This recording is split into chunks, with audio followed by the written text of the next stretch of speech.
everybody. I'm currently in Studio 1A. This is the work truck, but it's still quiet. I mean, quieter than any other truck studio I've ever been a part of, which is quite a few, actually. So I'm hoping that I don't get into some sort of... I'm at this intersection here is a little rough, so get through this one and I'll get to talking. So anyways, I'm doing pretty good today. I feel fine. I was trying to think of things that people would be interested in, and things that I reflect on coming out of mania. Before I get into that, I do have to say I did go back to IHOP. I think that's,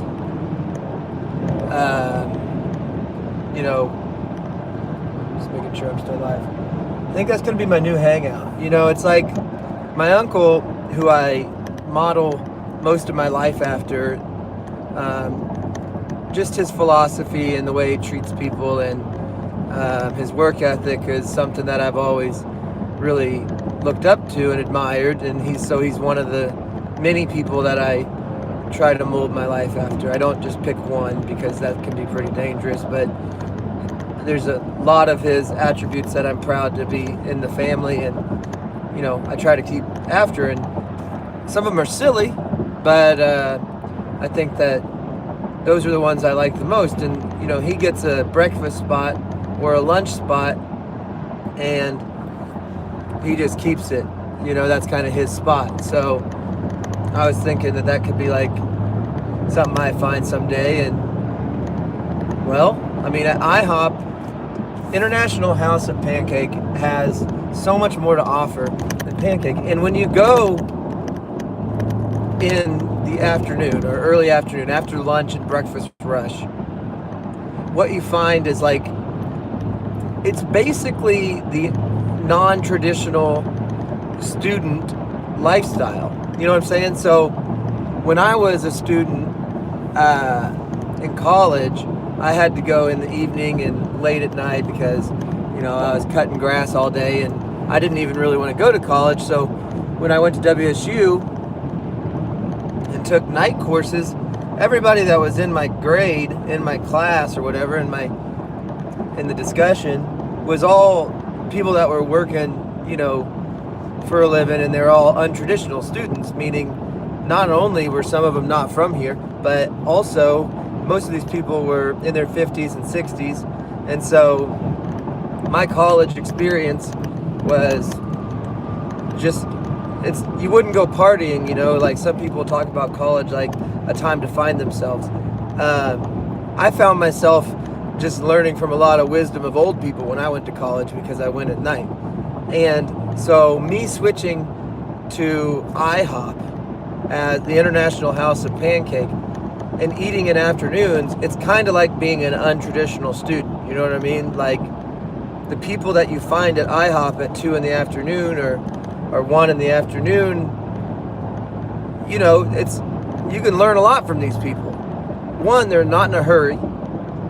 You're never in a hurry if you're going to IHOP. 2, even though, I don't know why, it's pretty fast, really. I mean, I was in and out in under 30 minutes, but that's because I've become kind of a regular there. I might get special service. They know I just want water, eggs, and meat because I'm trying this low-carb diet to help my brain and my body and everything. So, anyways, there's certain people in this world that when you think of a restaurant, you think of that person. You know what I mean? Like, it can just be in your family, but there's got to be somebody in your family where when you think of Olive Garden, like when I think of Olive Garden, I think of my mom. She loves that place. And when I think of Pizza Hut, I think of me. Everybody would think of me because I always talk about Pizza Hut. So I want IHOP to be associated with me, and I want people to want to meet me there. That's the biggest thing. Is like, I want people to be like, hey, Conrad, can we go to IHOP with you? Because they know that when you go to IHOP, you get treated so well. I don't know.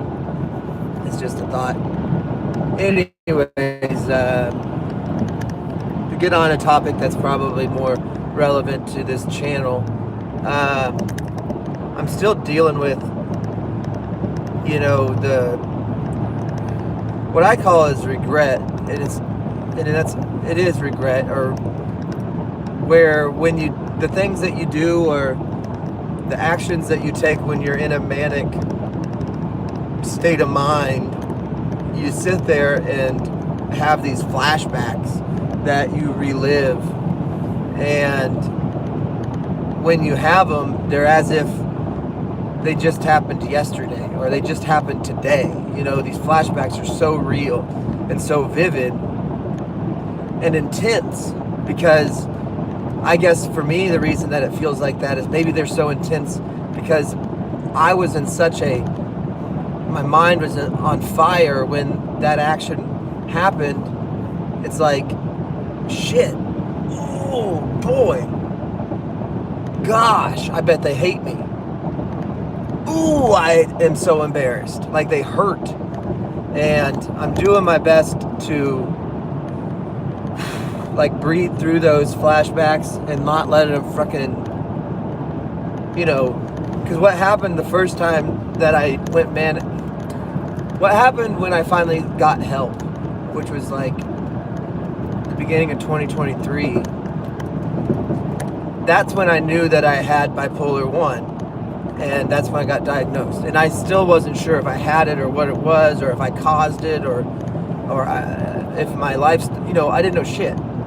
But it's also when my journey it's not when my journey started, but it's when my path to recovery started. So it's like I would have these regretful, and I apologize to everyone, it's almost like you're in AA, but when I had these moments within mania where I had talked to people in a way that I never would talk to them if I wasn't manic. I would never talk to them that way if I wasn't manic, but they don't know that, you know what I mean? They don't know that I was manic, or they don't know what it means, and I didn't know how to explain it to them at the time, and I still really don't. But I can be more certain now to tell them that it wasn't me. The first time I just took all the blame, took everything. God, and they let me, you know what I mean? And so, which tells you how much they know, but it's okay if they let you take it all. And it's okay if you take it all. I just want you to understand that the ones that, if you apologize, to tell myself, if you apologize to someone and you truly mean it, you know what I mean? If you say, I'm sorry, dude, I didn't mean that stuff that I said to you, I was manic, they can be like, yeah, whatever, dude, and cut you off and not really accept it and never talk to you again. And that can be like, to me, because one of them's my brother, the other one's like a friend that's like a brother. I want to keep bothering them and keep telling them I'm sorry, but that's not going to make me feel any better. You know what I mean? I don't need to feel sorry anymore. I can't. I have my own life I got to live. I let that happen to me the first time I went manic, and it pushed me into a depression. And I don't want to go there. So it's like, I just want to nip it in the bud, and I want to be like, hey, bud, I'm sorry. I'm sorry I was manic. You don't I shouldn't say that. I should figure out a better way to apologize. I'm sorry, but the things that I had done or said, I didn't really mean, because I was in a manic state of mind. I was a maniac. But I'm on medication now, and my thoughts are clear now, and I hope you know that I'm sorry, but I hope you also know that it wasn't my fault. And that's kind of like the scariest thing about it is, it's not. You're not in control of everything. It's like, I've described it in many ways. It's like being drunk or being high, but it's like being drunk almost, blackout drunk.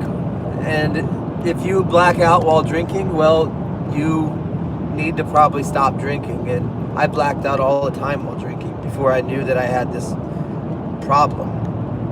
So it's very dangerous. So anyways, I mean, I'm not here to give anyone advice. If you want to drink and black out, who am I to say anything? I've done it all, like that kind of stuff before. I'm not here to judge it. I'm just here to say what goes on with me. So right now I'm dealing with those flashbacks of, because I'm just getting over my last manic thing, and so I feel all this guilt, and I keep wanting to reach out to the people that I had, put into my role play game that I was part of. Because when I go into a mania, I go into this character of myself that is, not real. And it's real to me.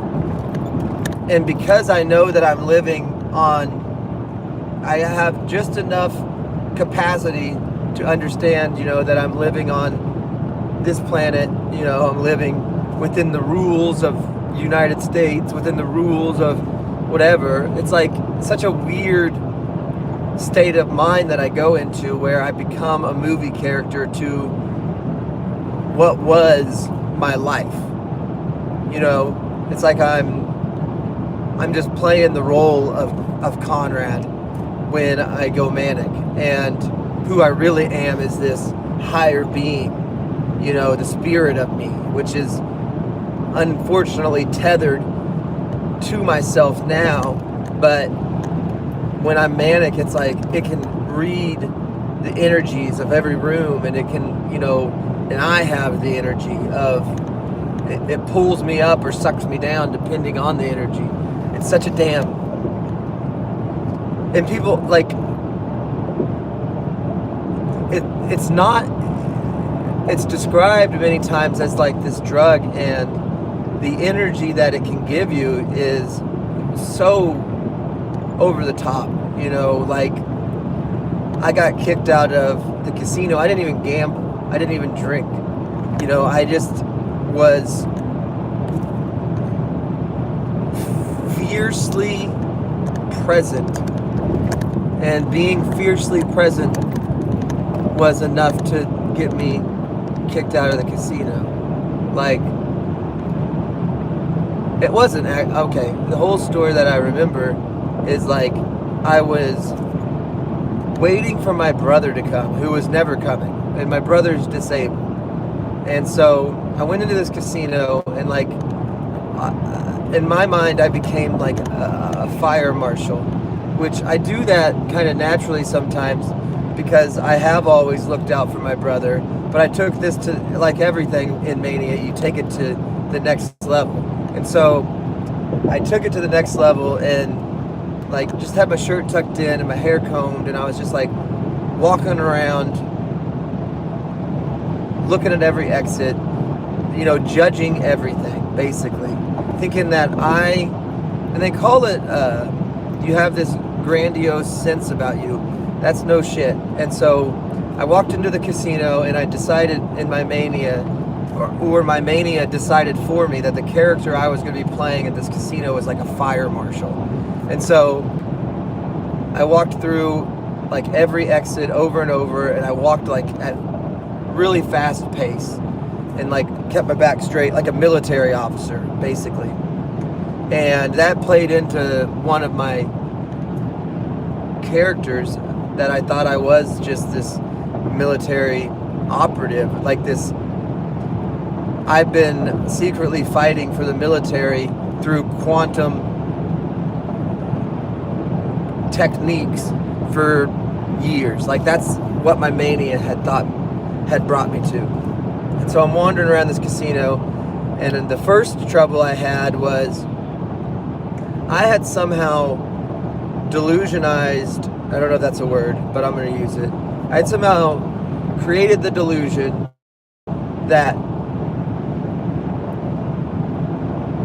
I was like a military operative trained by the Israeli army, and I was disgusted with the female not all females, but the females that were in charge, because they had dropped the ball on a secret mission, and they knew it because all Israeli women go through the military training. Like, that's how intense my delusion went. So when I wandered around this casino, the first time I addressed some poor girl, I felt, that's what I'm saying. I get these flashbacks to the things I said. And I never cursed, because that was part of my character. He couldn't curse.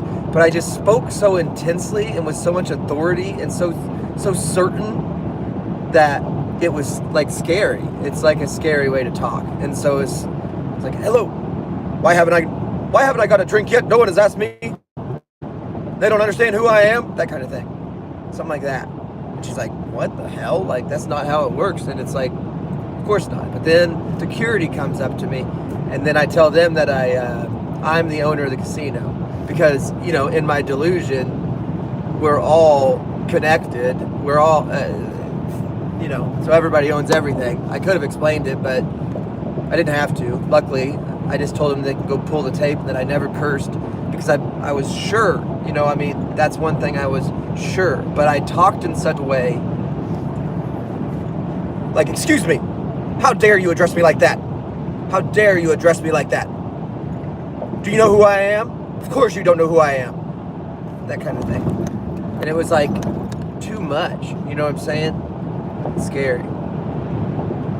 But, so I get through all that. I go upstairs, then I have this insane conversation with, like, these two people that I meet that aren't gambling also, who are probably, I don't know, they could be VIPs, they could be, it doesn't matter. They weren't drinking, I wasn't drinking, and we were chatting about, whatever, four-wheeler riding.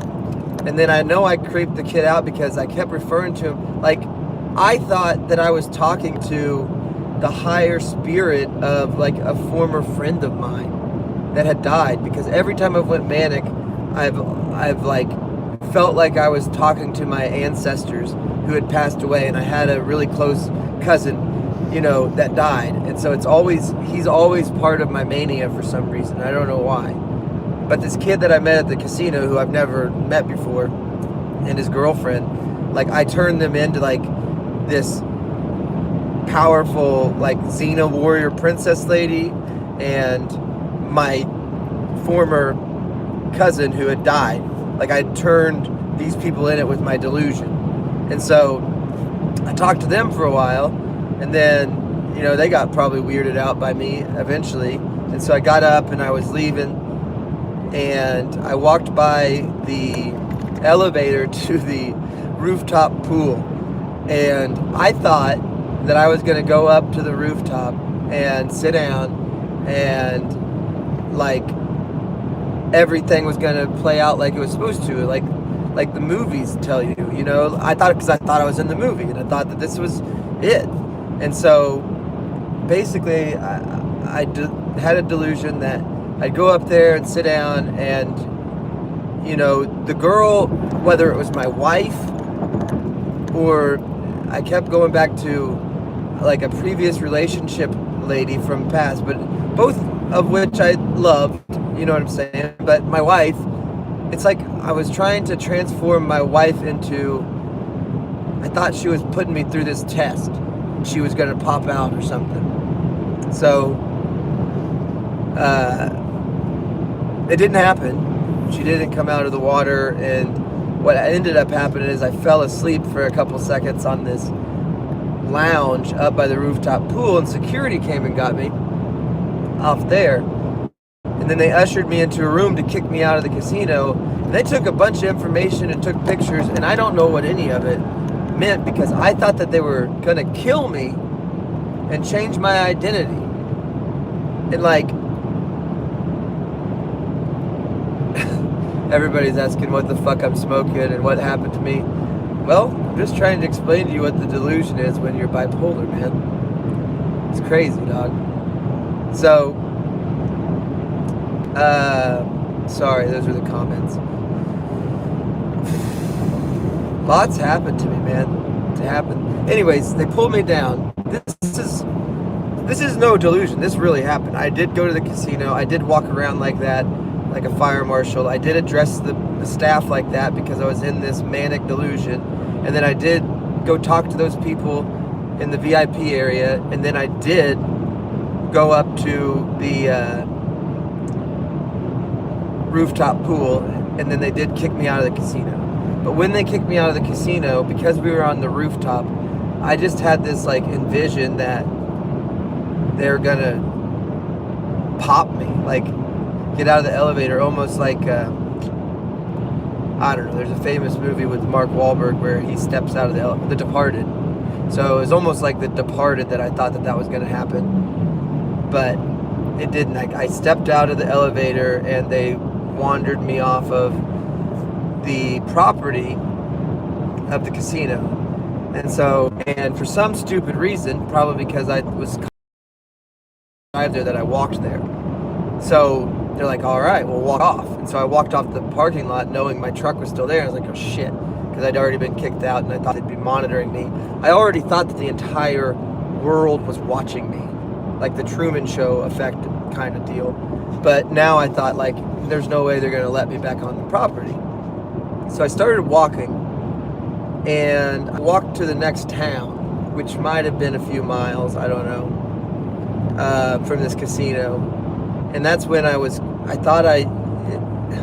kept looking for, like, when is somebody going to come out of one of these houses and save me and tell me that it's over, that I did my mission. Like, because like I said, this whole thing that I was doing, like every day I thought I was on this weird mission, this weird role-playing game.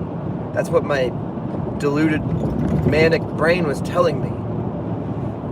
And so nobody come out, nobody come out of any of these houses, and why would they? It was midnight and nobody knew who the hell I was and knew that I was even walking down the street. I'm in the middle of nowhere, Oklahoma, walking through this rural area. I get to this town, and then I thought, like, okay, because the only thing that's lit up is the school. And so I go by the school, and it's got like all the lights on, and nothing's open, thank God. And so I could see in there though, and like all the trophy cases, and I thought, well, those must be all the trophies I've earned, because I've been an undercover agent this whole time, an undercover military guy, and I've been breaking all these records with my athletics this whole time, like, of course. But no, that's not what it was. That was just part of my delusion. And so I end up kind of stranded in this town. I'm about 5 miles from the casino that just kicked me out, and my truck is stuck over there. And what I end up doing was calling my brother, and he talked to me all the way back to my truck, and he talked to me as I walked there, and I just kept telling him I died, dude. I feel like I died. But he kept telling me that I had to pay my dues, and I didn't understand what that meant, and it really got under my skin. As you guys, if you've went through this, know there's, like, at least for me, there's certain phrases that just for some reason stick with me, and I don't know why, and it probably has something to do with my trauma, but I didn't pay my dues according to my brother.